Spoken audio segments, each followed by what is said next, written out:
You guys got to produce. If they don't produce, it's going to be short leash. I can't believe they signed Josh Jacobs. Jordan Morgan. Xavier McKinney is expected to sign with the Green Bay Packers. Man, does everyone in that building think Xavier McKinney is him? You can't catch me, boy.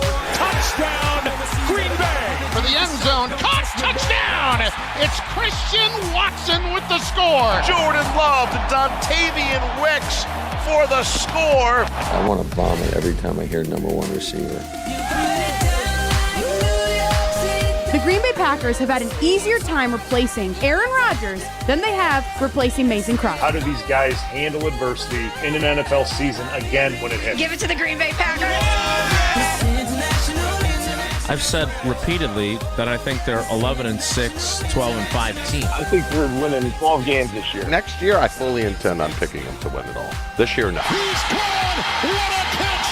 Wicks. Touchdown. Who has it better chasing a championship than this Green Bay Packers organization? Pretty damn good. Yeah, I'm certainly excited. Now I'm ready to get to work and chase the ultimate goal, winning the Super Bowl.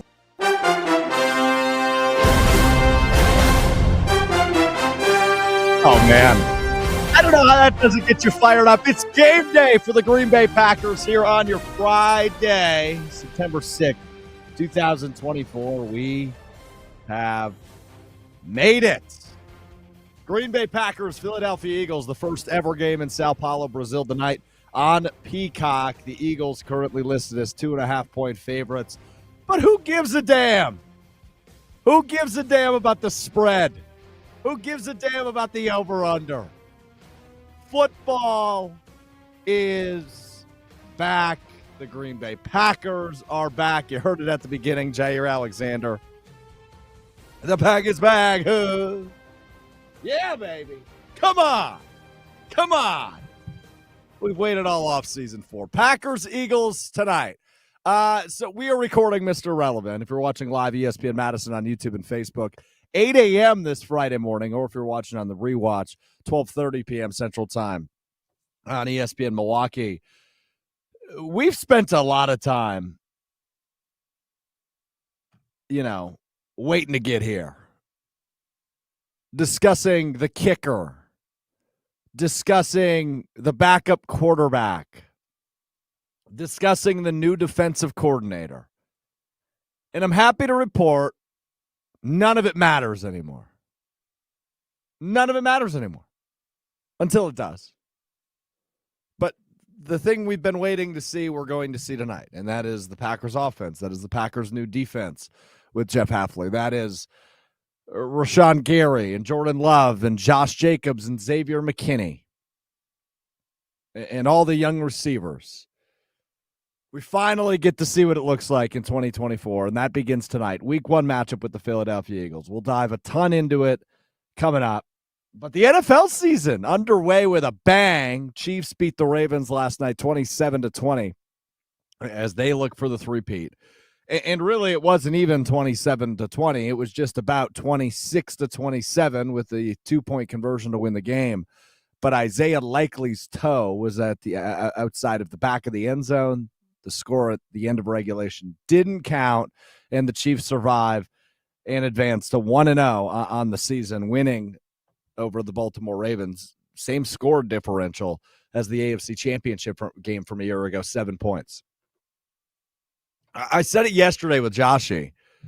I don't know if I could have thought up a better game to kick off the NFL season than Chiefs-Ravens. There is so much juice to that. I don't know if I want to call it rivalry, but to that game, there is so much juice to it, especially coming off of what was an MVP season for Lamar Jackson, a Super Bowl winning season for Patrick Mahomes, a rematch of the AFC Championship game, which was only decided by a touchdown at Baltimore just about 8 months ago.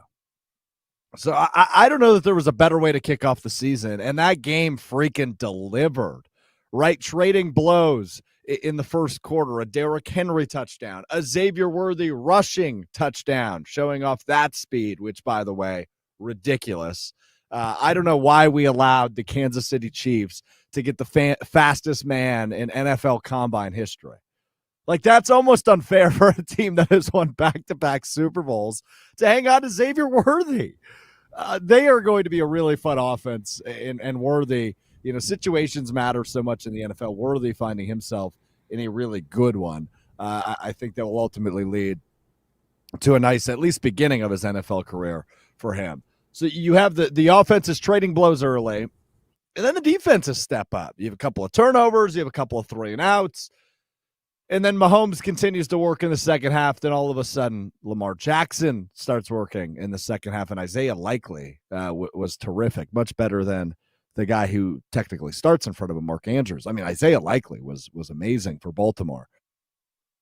So that game completely delivered. That game over-delivered, and it was just a cruel, and I mean this in the best way, reminder, the NFL season is fully here. This is what you have to look forward to for the next 5 months, is slobber knockers back and forth, trading blows, and Patrick Mahomes coming out on top. That's just what you got to get used to. I asked Jason Wilde on Weekly Wilde yesterday, episode 2. If you missed it, you can find it in the Mr. Irrelevant podcast feed or on YouTube at ESPN Milwaukee.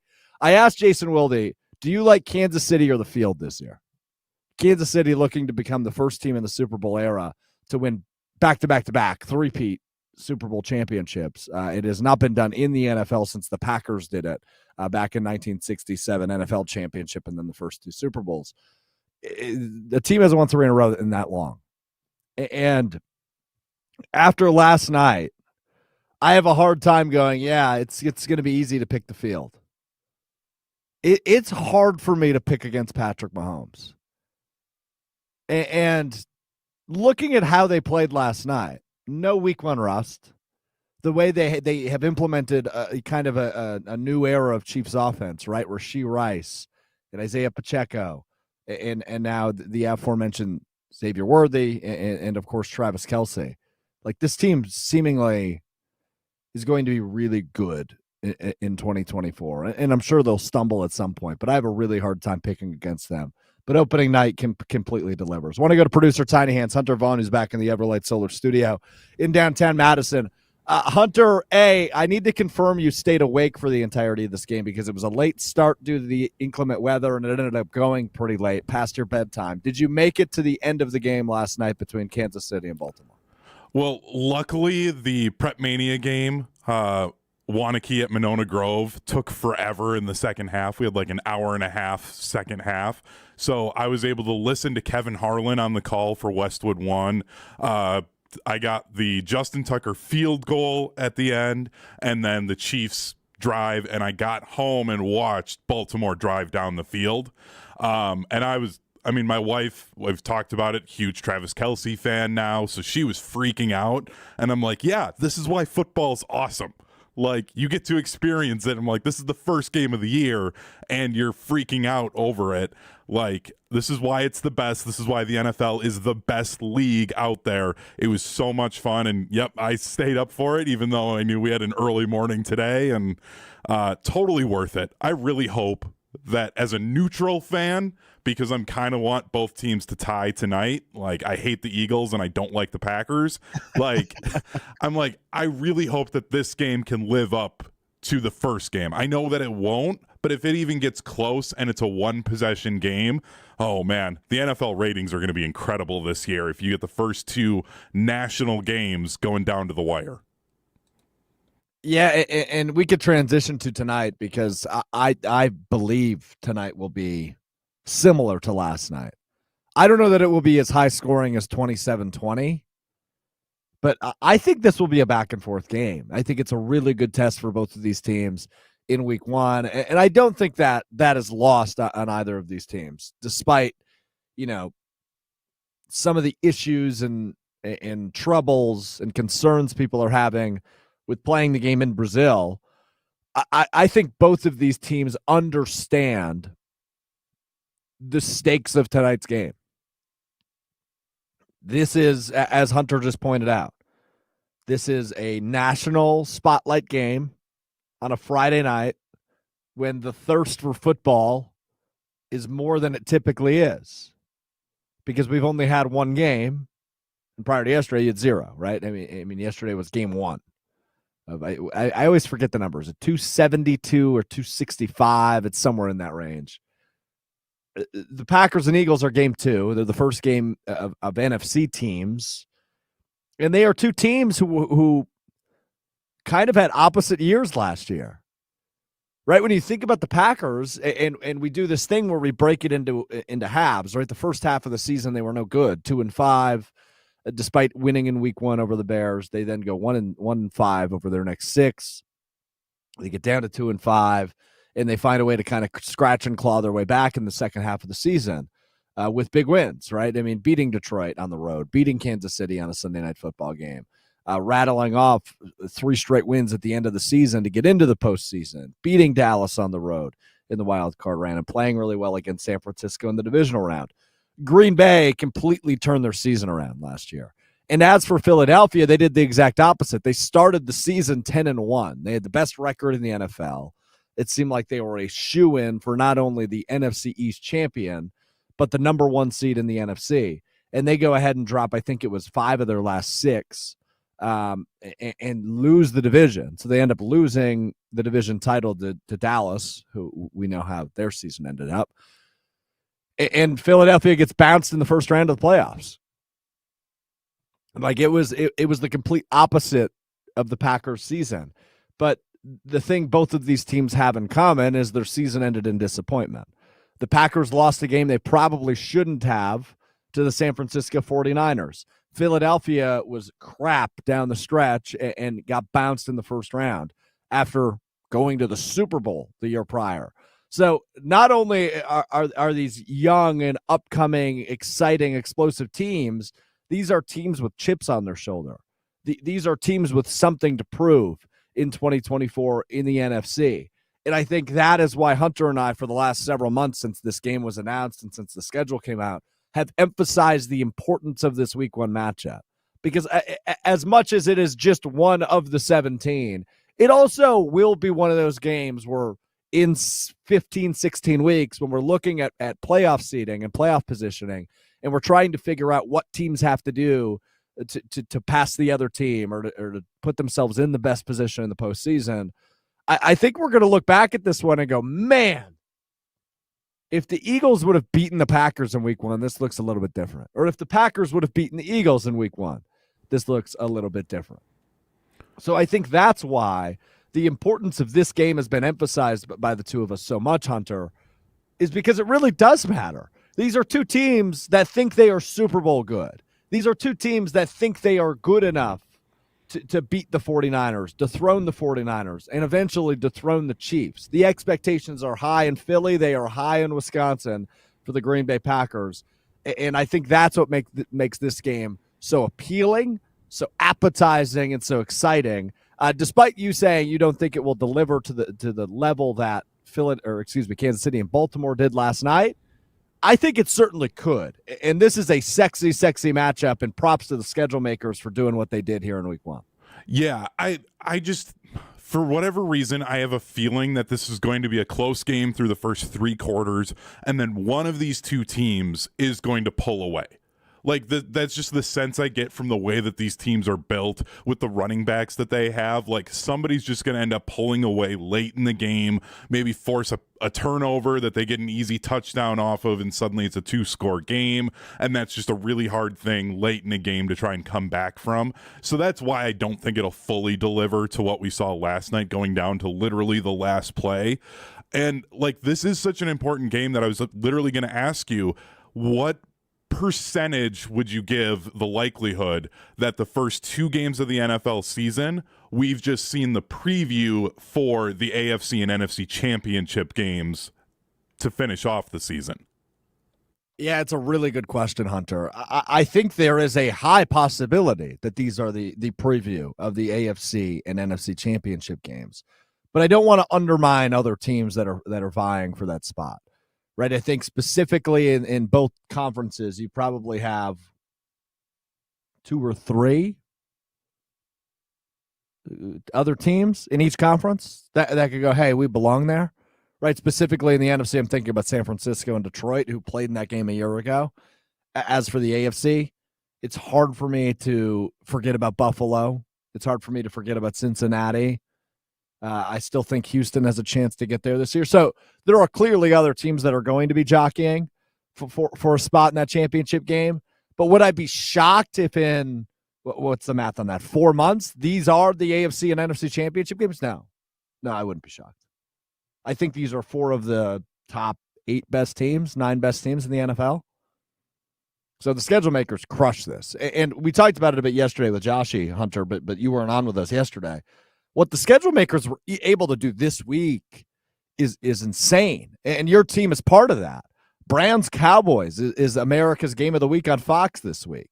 That is a really intriguing game for 2 of the NFL's best defenses from a year ago. Sunday night is the Rams and the Lions, 2 teams that I think will be playoff teams in the NFC. Monday night is an interesting one. That's San Francisco and the New York Jets. Aaron Rodgers returns to Monday Night Football week 1 after we know what happened to him in week 1 on Monday Night Football a year ago. So there are a bunch of intriguing matchups here to kick off the NFL season in week 1. And tonight is one of them. But I do want to touch briefly on some of the Brazil ins and outs because I'm fascinated by them before we really get into a week 1 preview for the Packers and the Eagles. And then we'll dive into some of our week 1 entries and picks over on the Underdog app. And we will pick through those with you specifically on tonight's game.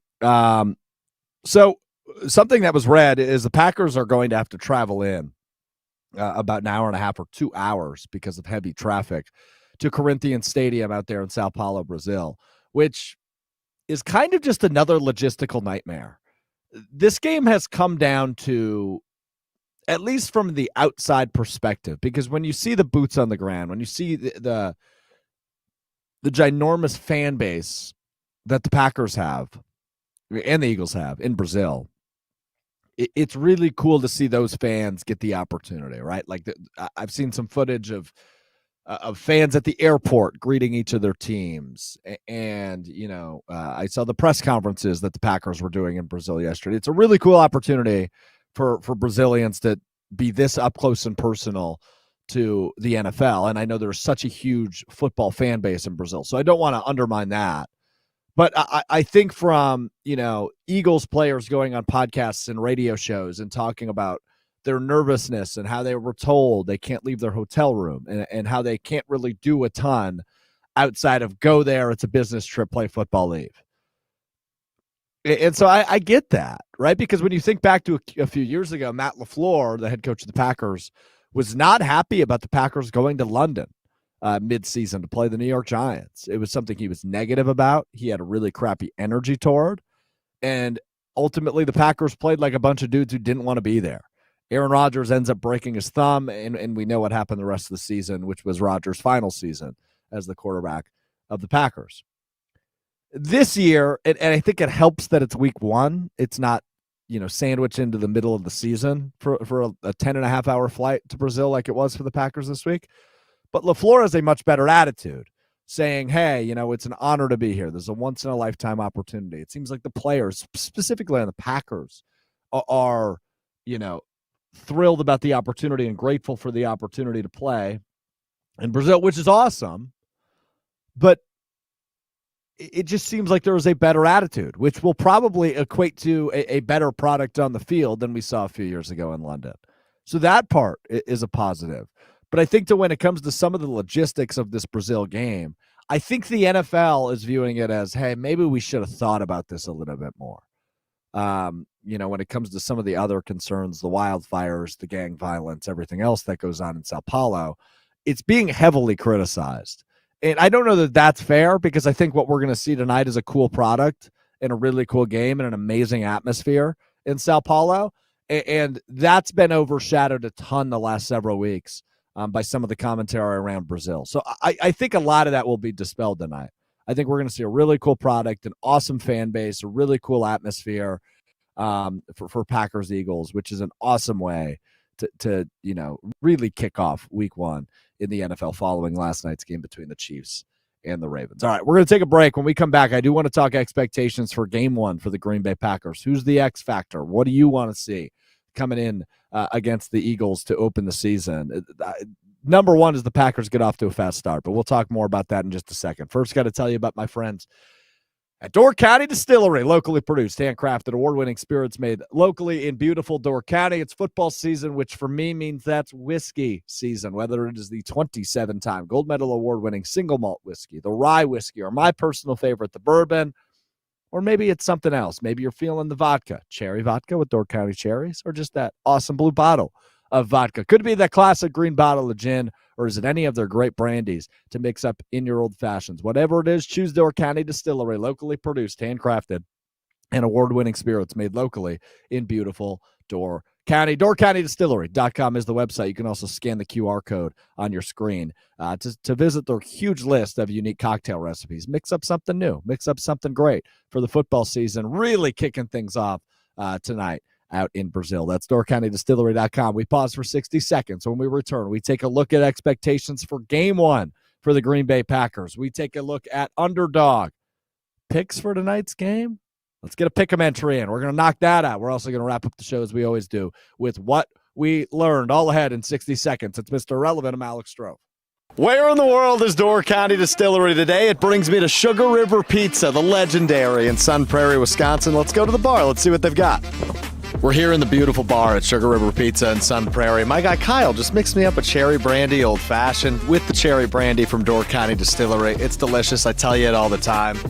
It's proving it right here. The best. I'll tell you what, Kyle can make a cocktail. All right, power ranking. Top 3 drinks to have from Door County Distillery. We're going 3-1. Number 3, it's a split decision, but they're both on the rocks. Either the 27-time gold medal award-winning single malt whiskey or my personal favorite, the bourbon. Right on the rocks. Nice Sunday night and the weekend. I love it. That's number 3. Number 2, the Cherry Cosmo with that green bottle of gin. That thing, it tastes like summer. It's unbelievable. It's delicious. You got to try it. Check out the recipe. DoorCountyDistillery.com. Number 1, it's in my left hand right now with the cherry brandy made with local Door County cherries. The cherry brandy old fashioned. That's my list, but there's no wrong answers. You got to find out for yourself. DoorCountyDistillery.com. Let me know what you think in the comments below. .com. It is game day. I can't get over that. I've got like layers of Packers stuff on right now. I saw Hunter was wearing his Micah Parsons jersey, which I got to be honest, Hunter, I didn't even know you had a Micah Parsons jersey. When did you acquire that? Is that new? I got it when I went down to Dallas for that game against the Eagles. It was one of those, we were in the pro shop and I just looked at my wife and I'm like, I got to pull the trigger on this. Like, I've got all throwback stuff, like a bunch of Emmitt Smith ones, a Roger Staubach. I've got a Des Bryant which will never one. go bad, which is a good call. But I don't think a Micah Parsons jersey will ever go bad either. No, and that's why I was like, you know what? I got to do this because he's just one of those guys that even if he goes somewhere else, it'll be that random cool, like, oh, you've got a Cowboys Micah Parsons jersey. That's awesome. Like, so, yeah, that's why I went with this one. I like it. Real quick, so you mentioned the pro shop in Dallas. In terms of size, I assume you've been in the Packers pro shop in Green Bay. I've been there a lot this summer. I think I've been in there like 3 or 4 times this summer. It's huge in there. There's so much stuff in there. In terms of size, how does the Cowboys pro shop stack up to the Green Bay pro shop? So the one in Cowboys Stadium is 2 levels. Okay. Yep, and it's like a line to go down the flight of stairs to like initially get in, and then they have their giant one at their practice facility up in Frisco. So that's about 45 minutes north of their stadium in Arlington, and that's where they've got restaurants. It's like their Titletown district. They just didn't have the room in Arlington to do that. But the thing is, Hunter, that's like normal, right? Like most NFL teams don't practice across the street from their facility. What's happening in Green Bay is not normal, and sometimes I feel like as Packers fans we lose sight of that. But continue. Yeah, and then so the one that's in Frisco then is like I'd probably say about the same size as the Packers Pro Shop one then, but it was still ginormous. Plus we went to they had not far from where we were staying, their like outlet store, and it's all of their old like team stuff that they're just like, oh, a Travis Frederick practice jersey. He hasn't been with the team for 5 years. Yeah, we've got that for sale. Yeah. So just like it's ridiculous how much Cowboy stuff there is actually in Dallas Because Clearly. like I see Packers stuff all the time up here, and you like get normalized to it, and then you go somewhere else, and you're like, oh yeah, they have team stores all over the place. The airport has 4 different ones. Like, it's insane. Yeah, Jerry Jones monopolizing the Dallas Cowboys. Shocker. Oh, All right, yeah. what do we expect in week 1 as the Packers take on the Eagles? I'm really nervous, and I don't know that nervous is the right word because I'm excited too. It's not a bad nervous. I'm not scared, but I am a little nervous to see exactly what the Jeff Hafley defense looks like. As we've acknowledged for the last few weeks, what we saw in the preseason from the Jeff Hafley defense was very vanilla. It was 3 plays on his call sheet.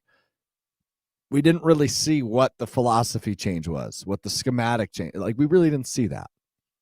So I'm really intrigued against a stacked offense, what Jeff Hafley throws at the Eagles.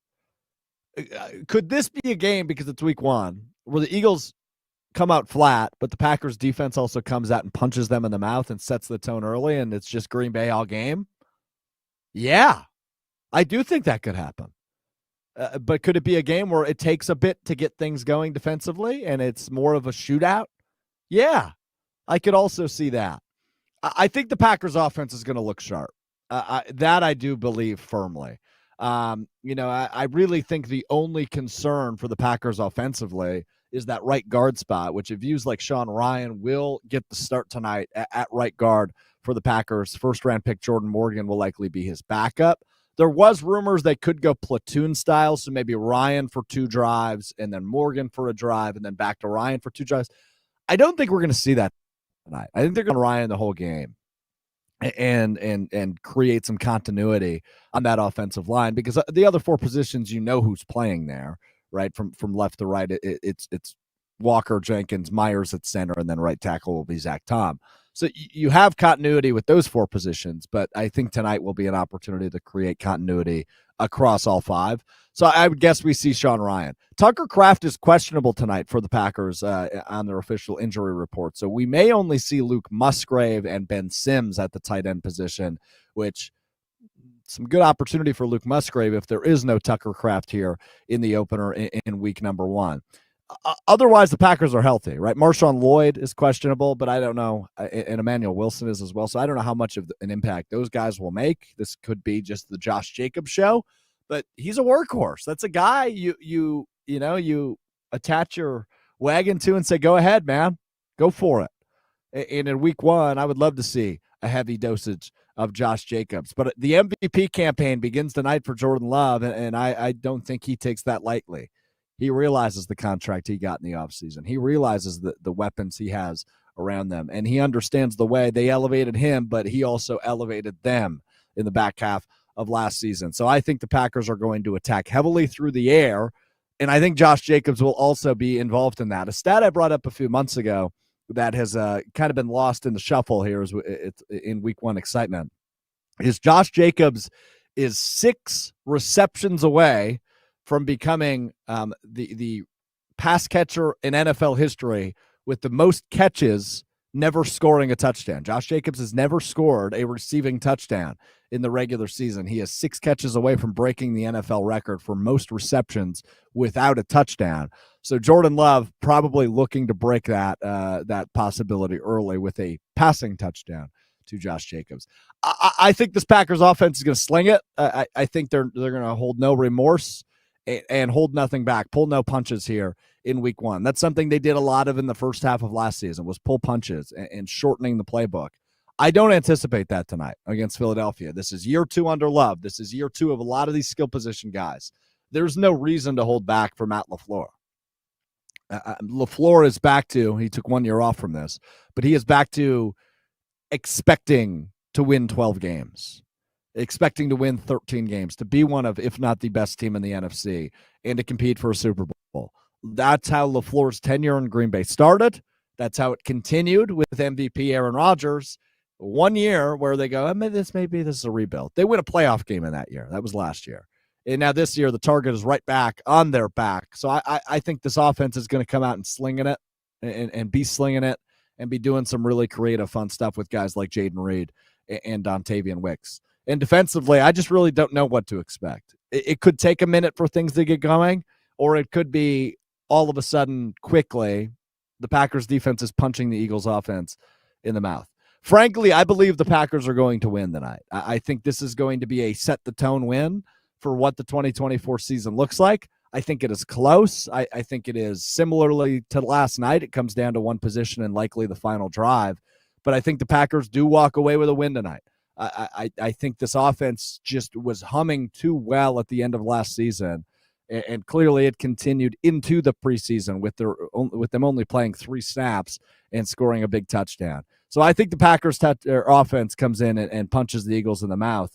But don't forget, the Eagles' offense is not only very good, is not only very dangerous, but upgraded this offseason with the addition of Saquon Barkley. They have offensively. And I think this could be shootout-ish. I don't think we're going to be scoring in the 30s and the 40s, but it could be similarly to last night, a 27-20 or a 27-24 type game between the Packers and the Eagles. I think we're going to get points. The over-under is 49.5, and we're going to see these offenses cook a little bit. And that's exciting because that's what we've been waiting all offseason to see. Hunter, who do you like, Packers or Eagles tonight in the season opener? I mean, I don't like either of them. Like I said, I wish that this game would end in a tie.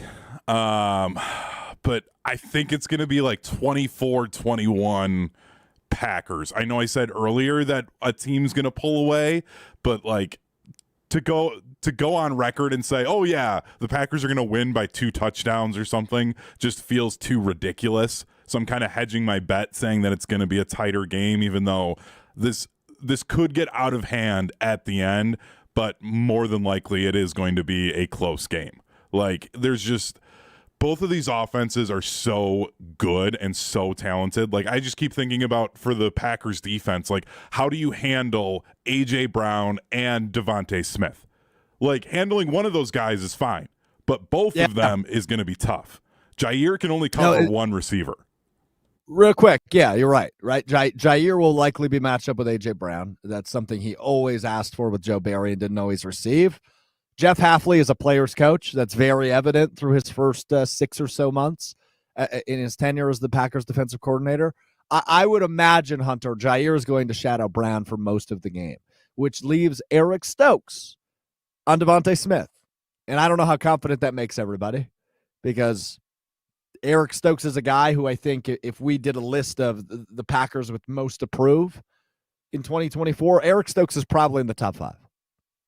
I think Christian Watson's in the top 5, but Eric Stokes joins him in the top 5 with the most to prove in 2024. So, and he's high on that list. So this is obviously a really good matchup, right? Some of the teams you face in 2024 aren't going to have a great second option as a receiving threat. Now, in the NFC North, you see a lot of really good second options as receiving threats. Jordan Addison, probably Keenan Allen would be technically the 2 in Chicago, and a guy like Jamison Williams in Detroit. Like, you've got good second options. So Eric Stokes is going to see a lot of good receivers this year, and that starts here tonight in week number 1 against Devontae Smith. And something that could happen tonight, because of the way that the Eagles collapsed last year and turned into an absolute soap opera within their locker room, is if Eric Stokes makes some plays early to shut down Devontae Smith and it like starts to cause some frustration for that offense, things could all of a sudden collapse on Philly, because I don't think they've fully figured out what their issues were last year. And if things start to get dramatic on the sideline and they start bickering and getting after each other, all of a sudden the Packers can jump on that, and then that's where this game could get out of hand for Green Bay. Because of all of that drama that Philly's had, if they haven't figured that out, it's a weird thing to like go into week 1 thinking, but I don't trust that team with Nick Sirianni to like have all of that on lock, and it could get out of hand for them if they don't have everything in check and their emotions handled with the way they've been approaching this game, and all of a sudden they get frustrated and mad and they're more focused on winning arguments on the sideline instead of taking care of what needs to happen on the field. Again, I want to preface that also with I am biased and I hate the Eagles more than any other sports franchise in the world, so I might be seeing this through some Cowboys colored glasses, but I hate the Eagles. Cry, Eagles, cry.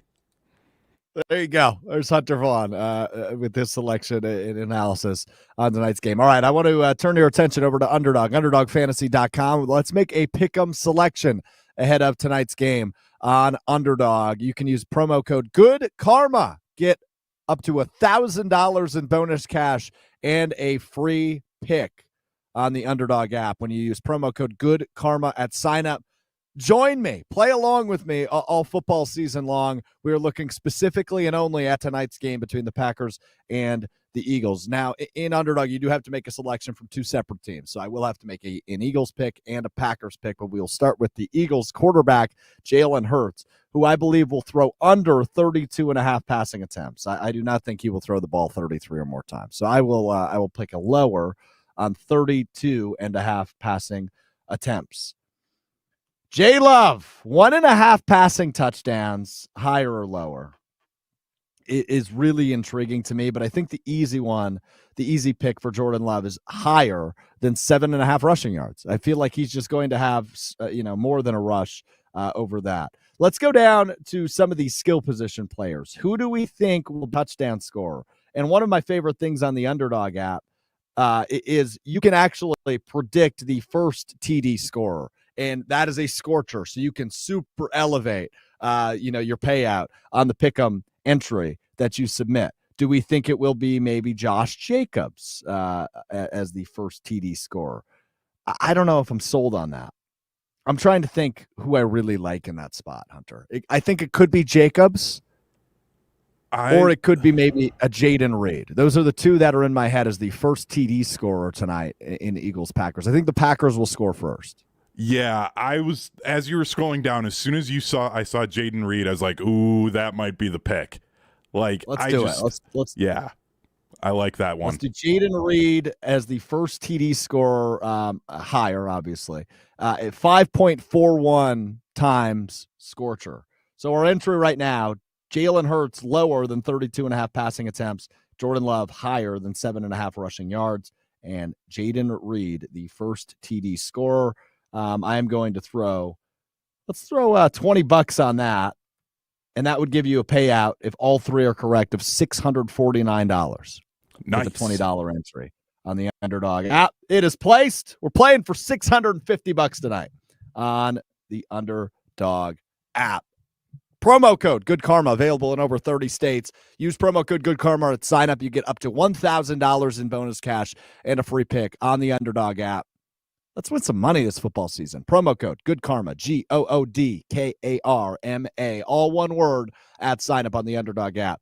$1,000 in free cash and a free pick on the Underdog app. All right, time to wrap up the show with what we learned. You learn something new every day. We learned something new today. We got a few minutes left in Mr. Irrelevant, presented by Door County Distillery and Underdog. Hunter, what'd you learn? I've learned that I need to be still paying attention to the Brewers, even though it is football season now. The Cubs, all of a sudden, only 9 games back, and I know the Brewers' magic number, it's like at 12 or 13 right now, but I'm always a nervous Brewers fan when it gets to August and September, and I need to keep paying attention to them because I don't want this to suddenly turn into they have a 3-game lead with 4 games left in the season, and they, are running out their 3, 4, 5 pitchers to end the season. So got to keep paying attention to the Brewers. They're still in a fight to win the NL Central and still in the battle to try and get that first-round bye and get home field.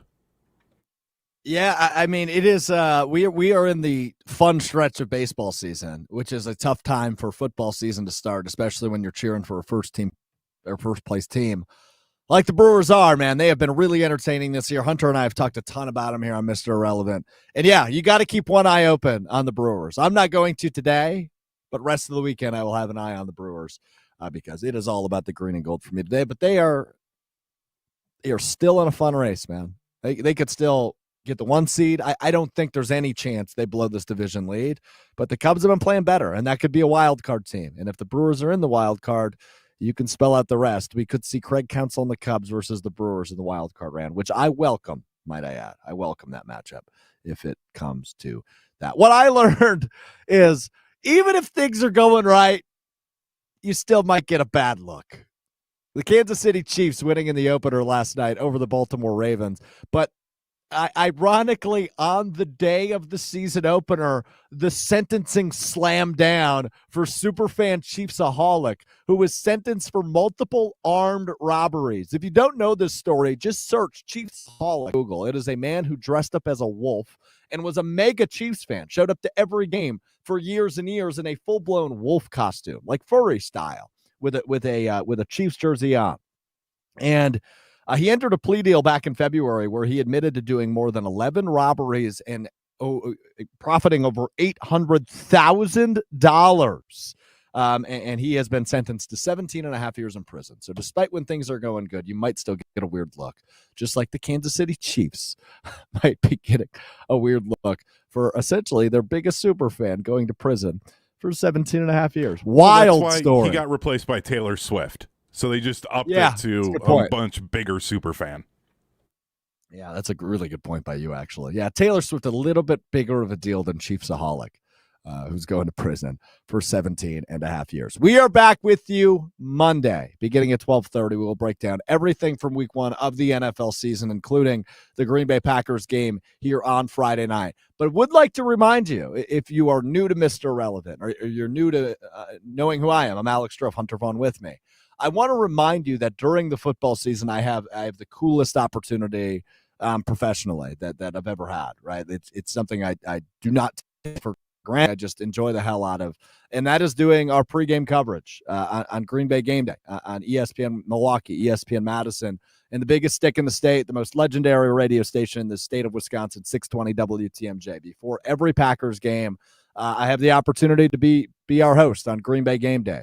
Tonight, it just came out. I can actually announce it tonight. Our cast of characters tonight on the first Green Bay Game Day, which begins at 4 o'clock on 94.5 ESPN Milwaukee only. There's a volleyball game and a Brewers game. So we are not on ESPN Madison and ESPN or 620 WTMJ, but we will be on YouTube at ESPN Milwaukee, at ESPN Madison.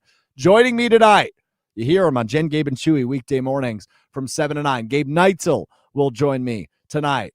You saw him win a Super Bowl for the Green Bay Packers back in Super Bowl 45. He was the youngest player to start in a Super Bowl. The Packers' first-round pick in 2010, Brian Bulaga, will join me all 3 hours tonight on Green Bay Game Day. You've watched him on SportsCenter your entire life. At least I have.